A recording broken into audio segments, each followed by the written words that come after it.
With her kids out of the house, Annie has decided to do something for herself and go tiny. Oh, look at this! I like the idea of a loft. I think I'm still kind of a 6-year-old at heart, and I love the idea of bunk beds and climbing up the ladder. This, I'm not that wild about. I'm just not a big fan of rustic.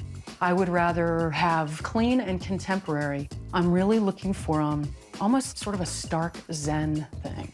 When you have the open shelves, it feels more spacious. I'm not exactly sure where I'm gonna end up, which is part of the reason I wanted to do a tiny house on wheels. My son was teasing me that I'm gonna turn into a nomadic hippie, and I realized that, yeah, that's kind of who I am.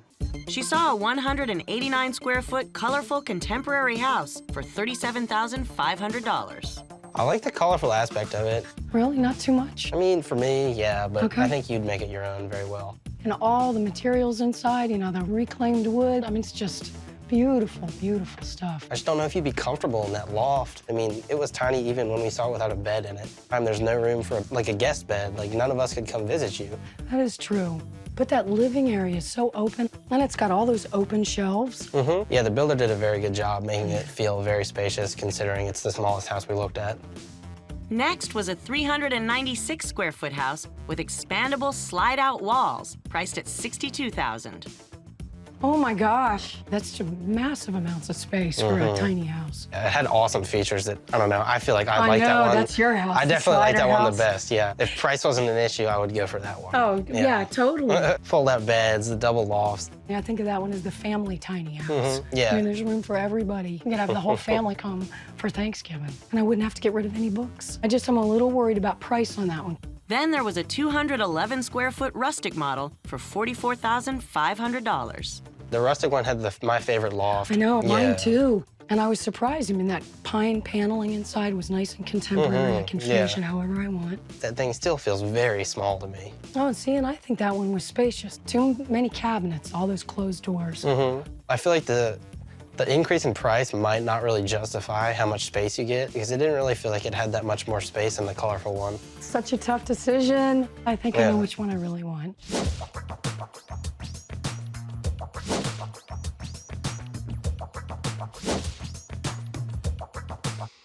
It's the colorful one. I knew it. I can close my eyes and see myself sitting there in the window knitting or reading a book. It makes me smile every time I think about it. I actually chose the tiniest of the tiny houses, the flaming aqua one. The colors, although it was a little shocking at first, they really grew on me. I just couldn't get the inside of this house out of my head.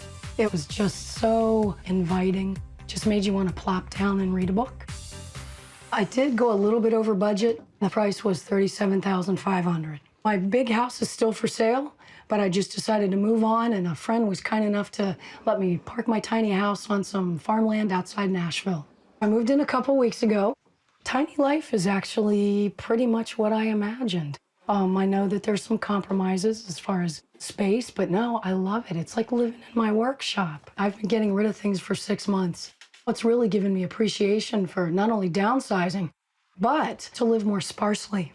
The part of this house that I love the best is the reading window. It's so soothing. Hey, how are ya? I'm good. I think Lina likes the home I chose for me. And I'm sorry that there's not a lot of space for you. We'll What are work you on gonna it. do? As a mom, I got some major guilt going on that there's not a whole lot of space for people to come and visit. Look how bed that kinda- storage worked out. I got all my clothes up Yeah. there. I love it. I feel Yeah. so cozy here.